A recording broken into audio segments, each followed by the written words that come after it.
Why can't you people just leave me alone? We brought you some shallots to plant in your garden. I don't want them. They're perennials. They come back every year. Look, why are you bringing me all this garbage? No, we don't consider gardening to be women's work. Yeah, that's probably why I see you in the garden over there all the time. Besides, we ain't in Hammam.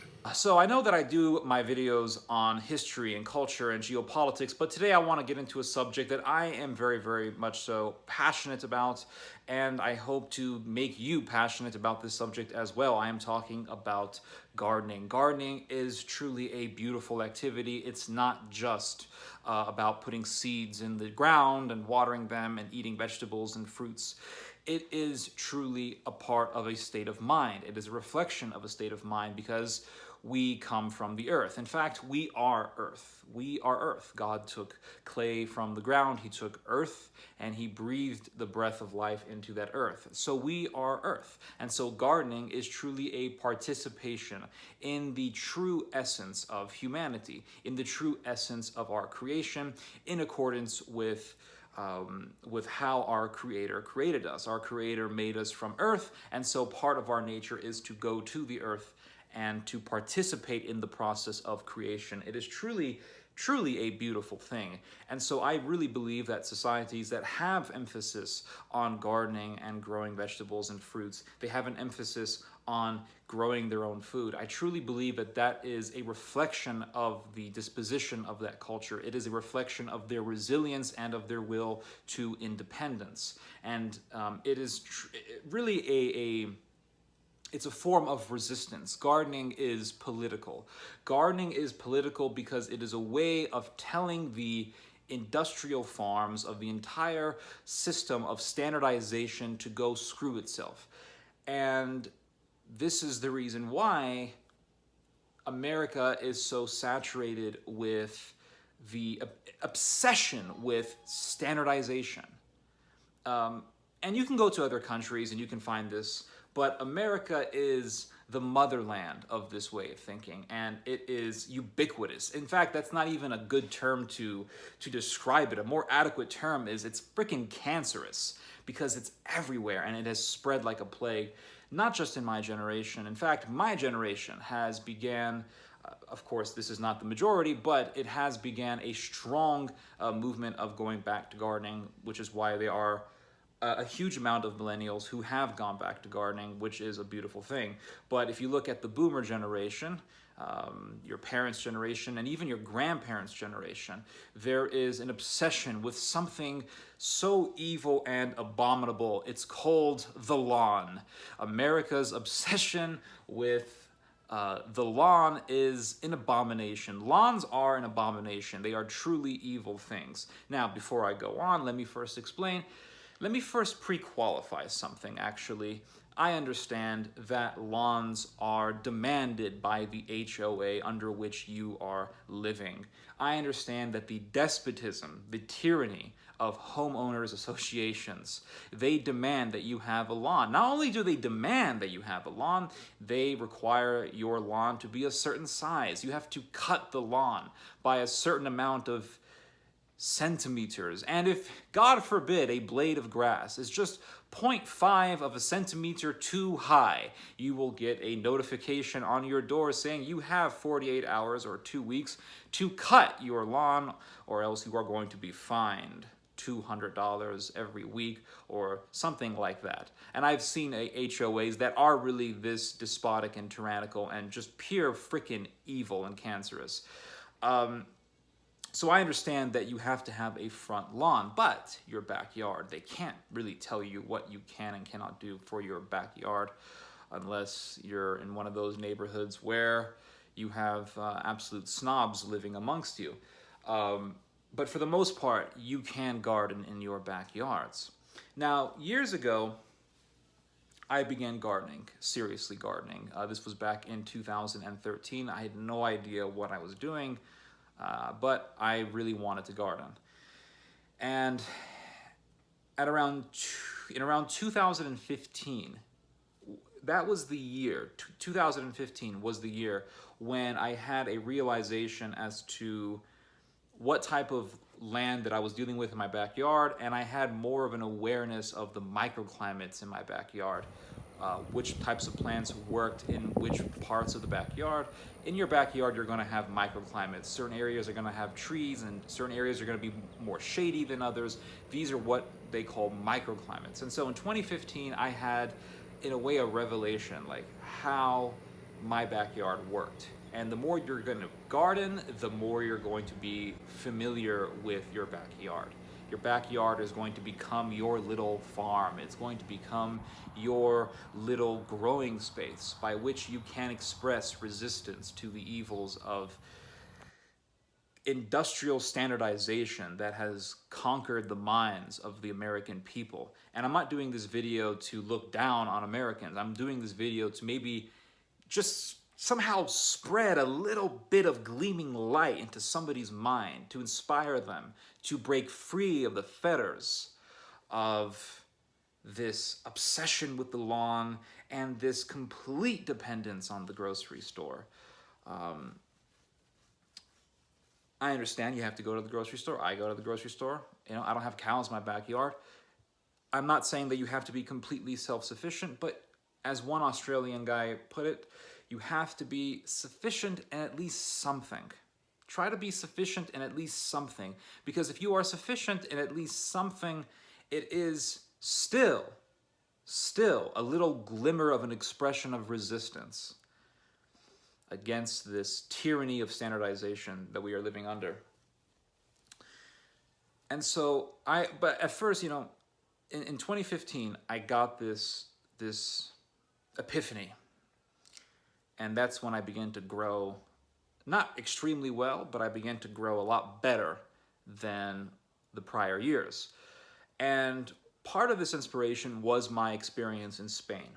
I didn't go to Ibiza, right, where all the people are hyped up on, you know, ecstasy and drugs and doing God knows what. But I did go to a region in Spain called Murcia. And I say that because that's how they say it in Spain. In Mexican Spanish, you would say Murcia. It doesn't really matter. But I was in this region, and I went to this place called Cartagena. And Cartagena is Spanish for literally Carthage. So I went to Carthage, little Carthage. That part of Spain was conquered by the Carthaginians, so yeah, it makes sense that there would be a city called Carthage. It's like New Carthage, like New York. And I went to this place, and it was just, you know, it wasn't like this metropolitan zone with skyscrapers, but it was so simple. Lots of places selling seafood and fish, and there weren't a lot of people living there. It was actually kind of desolate, kind of deserty actually, very, very hot, very much so like Arizona. It had that southwestern climate to it, but there was a beauty to it. And if you ever go to a Mediterranean country, one thing that you will notice is the sun. The quality of sunlight in the Mediterranean is unlike anything I've ever experienced. The sunlight is almost like a fluorescent white light beaming from the heavens. It truly is something to behold. And when I was in Spain, we drove from a little municipality about 20 or 30 minutes from Madrid. It was called Jarama was the name of the place. Paracuellos de Jarama is the full term. We drove about, I want to say, a 4-hour drive from Jarama to Murcia. And that was one of the most, actually, I want to say it was the most inspirational road trip that I had ever experienced. Like, it was amazing. You saw just miles and miles and miles of farmland underneath this beautiful fluorescent sunlight. And you would see all sorts of vegetables growing. And not only that, when you go around Spain, you can go to a downtown area where you have a subway system. And in that same downtown area, you'll see some old Spanish guy with a little backyard, and he has beautiful vegetables growing in it. So one thing that I noticed about Spain was no matter where you went, you saw fruits and vegetables growing. Even on the sides of the highways, you would see olive trees. When I went to Italy last year, I also noticed the same thing. I would say that Spain had more of an emphasis on gardening and agriculture, but Italy is pretty close. And when I was in Italy, you would see pomegranates growing on the side of the roads. Just pomegranate, like wild pomegranate trees. How they got there, I assume that a bird ate a pomegranate and then crapped it out on the side of the road and it started growing. Maybe somebody was eating a pomegranate as they were driving and they tossed it out of the window. I don't know. But you would see these pomegranate trees growing on the sides of the road. And we, of course, I had to go there and pick some out. And I remember going on the side of this road and picking a whole bunch of pomegranates and eating them. And they were a little bit sour. And the reason for that is because they're living just off of rainwater. When fruits live off just rainwater, they produce fruit, but it's not going to be as sweet. But still, it did the job. And what made it such a wonderful experience, an enjoyable experience, eating this fruit was, regardless of its sourness, the pomegranate was just wild. It's like you're eating this wild fruit growing off of the land on the side of the road. Nobody but God took care of this tree. And it was a beautiful thing just to experience it. Another thing that you will see in Italy is wild figs. You see these ginormous wild fig trees on the sides of the roads. And it's a beautiful thing. You also see things like walnuts growing in the middle of a village somewhere, and people will go there and pick them out. You'll find olive trees growing on the sides of the roads. It is glorious. It truly is beautiful. The reason why you have so much vegetation growing in the wild, edible vegetation growing in the wild in countries like Italy and Spain, is because those societies have an emphasis on growing food. They have a beautiful emphasis on growing food. And so when you have enough people growing stuff in their backyards, be it dandelion greens, Swiss chard, different types of leafy green vegetables, different types of fruits, these fruits and vegetables, they produce seed, and those seeds spread out and they grow wild in the sides of the roads. They grow wild in the middle of a village. They grow wild in the middle of a neighborhood, on the side of a street somewhere. They grow everywhere, and they become not only ubiquitous, but they also become a part of the culture. Another culture that has an emphasis on growing food is Russia. Russians have a huge emphasis on gardening. I've never been to Russia, but I've seen enough YouTube videos and I've talked to enough Slavic people to know that they do have a wonderful culture of growing food. The common Russian garden, at least from what I have seen, consists of beets, of course, for borscht, cabbage, potatoes, dill, parsley, celery. Of course, they also have fruit trees. Ukrainians also, Serbs are also this way, Poles are this way. Slavic people have a wonderful emphasis on gardening. Middle Eastern people have an emphasis on gardening. It's why, if you ever see Middle Eastern people in like the inner cities, you'll see them getting involved in community gardens. You'll see them doing things on their backyard, growing food and all that, like myself. These cultures have an emphasis on growing food. Now, one thing that I have noticed in going to different countries is that soda pop tastes a lot better in foreign countries. You go to Mexico, the Coca-Cola in Mexico is so good because, for one thing, it's made out of pure sugarcane, not made out of corn syrup. The Mexican Coca-Cola is so good that in the United States, we pay extra money for glass bottles coming in from Mexico. When I went to Spain, I remember drinking, I want to say it was a Sprite. Could have been a 7-Up. I get those two confused, but it was one of those. And it tasted amazing. I remember drinking one for the first time in Spain, and it was so delicious. And I thought, why is this thing so good? Why is this soda so damn delicious? And people said, oh, it's because they make it out of sugarcane. And I remember asking, why the hell doesn't it taste this good in the frickin' motherland of soda pop, the United States? And I was told because in the United States, they make it out of corn syrup, and in Europe, nobody would put up with that crap. In Europe, they would demand that the sodas be made with sugarcane. In Italy, it was the same thing. The soda pop tasted better because it's made from pure sugarcane. When I lived in Mexico, the soda pop tasted great because it's made from pure sugarcane. Only in the United States, maybe Canada, I'm not sure, but only in North America do people accept corn syrup. They don't demand for pure sugarcane. Why? Because we are slaves to something called standardization. We want a certain thing standardized, has to be standardized. And if a company gives us something, well, the company knows best and we'll just absorb it. It's part of course, consumerism. Of course, it's within this tyranny of everything being standardized. And part of American society, the one thing that American society pressures you to do is to have a lawn. Now, I'm going to tell you a story. When I heard this story, it was, to me, a complete horror story. I have watched a lot of horror movies in my life. You know, I enjoy watching horror movies. Of course, most of them are garbage, but there have been some masterpieces in the genre of horror. And I've seen some pretty disturbing films. I've seen some pretty disturbing videos. I've read a lot of disturbing stories. This particular story that I heard was one of the most disturbing stories I've ever heard. It's like right up there in the list of the most disturbing stories. So there's a girl who moves into this house with her parents. And the previous owners of this house, they put a vineyard in the backyard. The backyard is quite spacious, and they put a vineyard to cover up the backyard. Beautiful vineyard, grapes. And when this girl moved in with her parents, the backyard was filled with grape plants. Grapes were climbing up trees, they were climbing up poles, they were climbing up the freaking telephone pole. And before they moved in, the previous owners came over and they did the final harvest that they were going to do for those grapes. Harvested all the grapes, and there was a bountiful yield of grapes that these plants produced. The father looks at the grapes, he looks at the vineyard, and he says, I cannot move my lawnmower on this thing. I can't mow the lawn. Why? Because it's full of grape plants, full of grapevines.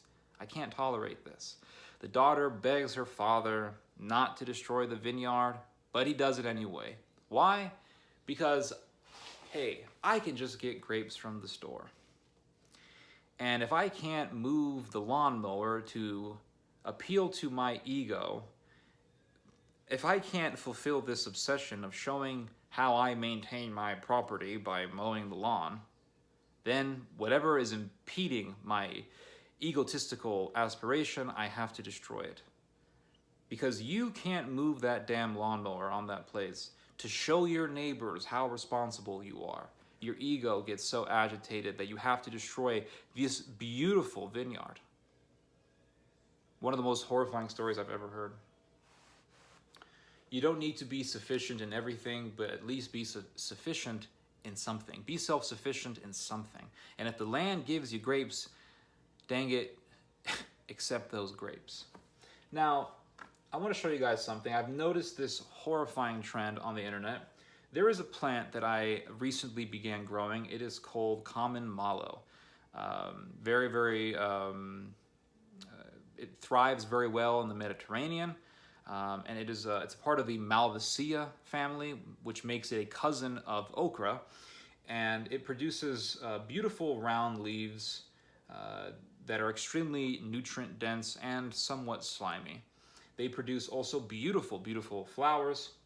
And some of these flowers come out nice and blue, and you can make a wonderful blue tea out of it. I recently began growing this plant because my father told me about it, and he said that it was very common to grow this plant in the West Bank. In the West Bank, they call it hubasic, but in the West, we call it common mallow. Common mallow used to be a very common plant grown in Western gardens, but now we consider it to be a pesky little weed. Now, if I Google common mallow, I put removal up here in the search, but if you Google common mallow, you will run up to websites like this, and I want to show you guys examples of what I mean by the evils of American standardization. Mallow weed control. How to get rid of common mallow. They want to destroy this edible plant that gives you so many beautiful leaves that you can eat, and that will nourish your body. And it says here, mallow weeds in landscapes can be especially troubling for many homeowners, wreaking havoc in lawn areas as they see themselves throughout. For this reason, it helps to arm yourself with information on mallow weed control. Frequently found in open areas, cultivated land, gardens, landscapes, and even new lawns, mallow weed control is a popular topic of conversation amongst gardeners. These aren't gardeners. If you're talking about murdering a beautiful, beautiful vegetable that gives you wonderful leaves to eat, you are not a gardener. You are committing an abomination.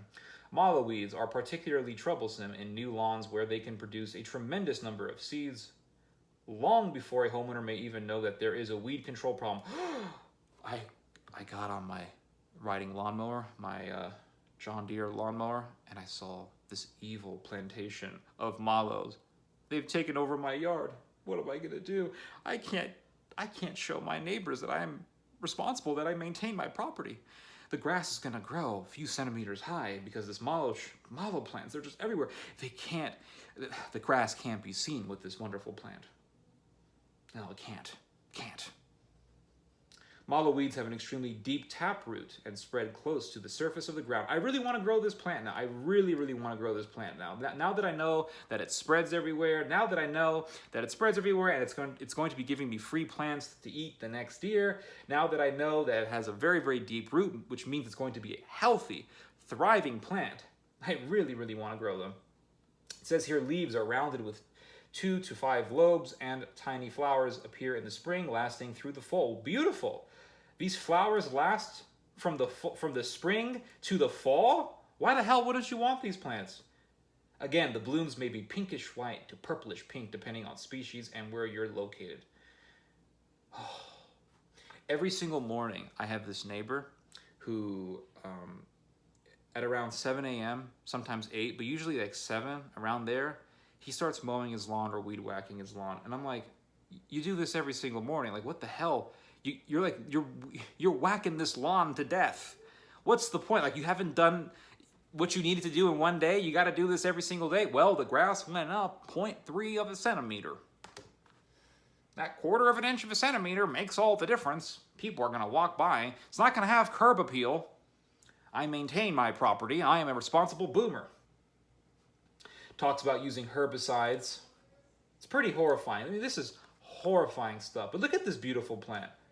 Look at this plant. Why the hell wouldn't you want this growing everywhere in your backyard? It looks a hell of a lot more beautiful than grass. Now here's the thing. They will sit there and describe these beautiful plants as weeds.